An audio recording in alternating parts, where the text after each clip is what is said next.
கடவுளுடன் காலை வணக்கம். புனித லூக்கா எழுதிய தற்செய்தி 14 அதிகாரம் 12 முதல் 14 வரை உள்ள இறைவார்த்தைகள்.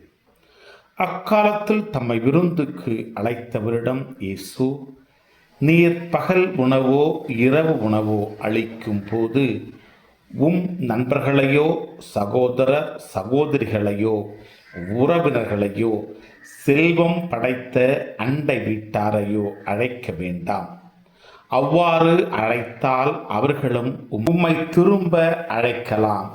அப்பொழுது அதுவே உமக்கு கைமாறு ஆகிவிடும். மாறாக நீர் விருந்து அளிக்கும் போது ஏழைகளையும் உடல் ஊனமுற்றோரையும் கால் ஊனமுற்றோரையும் பார்வையற்றோரையும் அழையும்.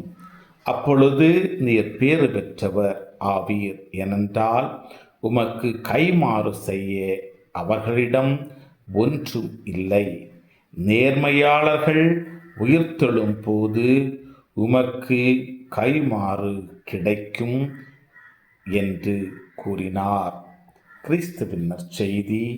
இந்த நாள் இனிய நாளாக அமைய வாழ்த்துக்கள். பல பல பல புதுமைகள் பெருமைகள் இனிமைகள் இறங்கிய நல்ல நாள், ஒரு நல்ல நாள், நம் தேவன் தந்த நாள். இது நல்ல நாள், ஒரு நல்ல நாள், நம் தேவன் தந்த நாள்.